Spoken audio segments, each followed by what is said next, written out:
talking about a poem that starts cute and ends like a frog horror movie, and it teaches you how childhood innocence dies. Yes, it's Seamus Heaney's Death of a Naturalist. And no, nobody literally dies. Only the kid's love for nature does.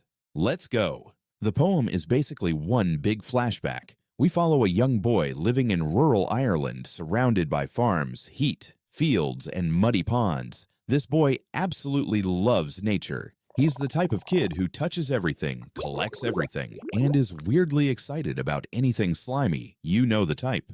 The poem opens with a place called a flax dam.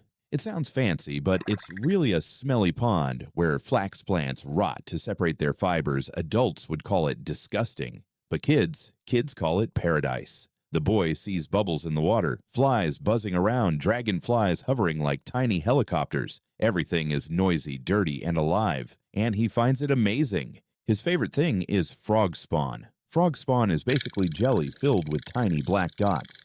Most people think it's gross. The boy thinks it's treasure. He collects it in jars, plays with it, watches it change, and pretends he's a scientist. He genuinely believes he's a little naturalist discovering new life every day. It's wholesome, it's innocent, it's peak childhood energy. His teacher also adds fuel to his excitement. She talks about frogs, tadpoles, and nature in a way that makes the boy feel smart and important. The whole first part of the poem is basically a highlight reel of a kid falling in love with the natural world. It's warm, fun, sunny, and full of curiosity. And then, everything changes.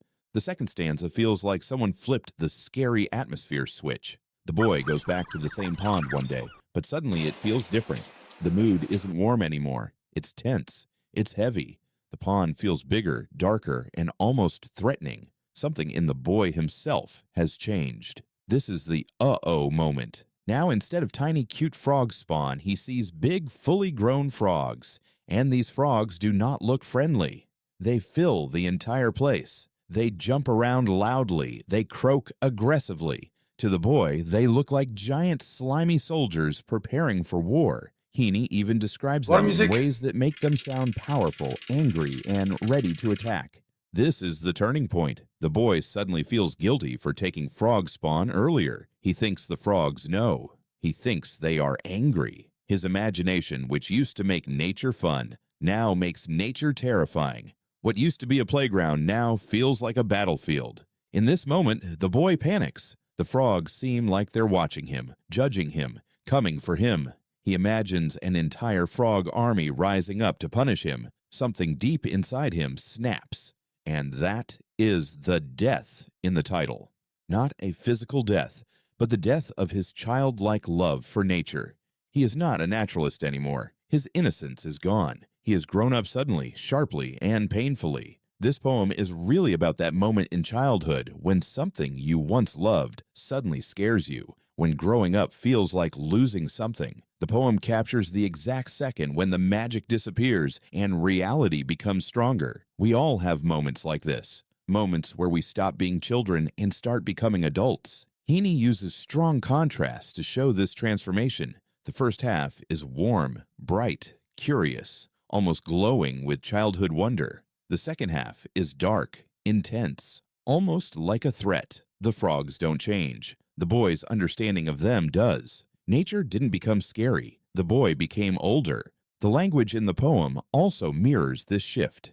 In stanza 1, the boy notices colors, sounds, movements. He's excited, open, and imaginative. In stanza 2, everything becomes threatening. He uses military words, harsh descriptions, and images of danger. It shows how fear takes over the mind. By the end of the poem, we realize what Heaney wants us to see. Growing up is not always gentle. Sometimes it's sudden. Sometimes it's scary. Sometimes it feels like losing a part of yourself. Death of a Naturalist is the story of one such moment, a moment when childhood ends not with a slow fade, but with a shock. In simple terms, he loved frogs.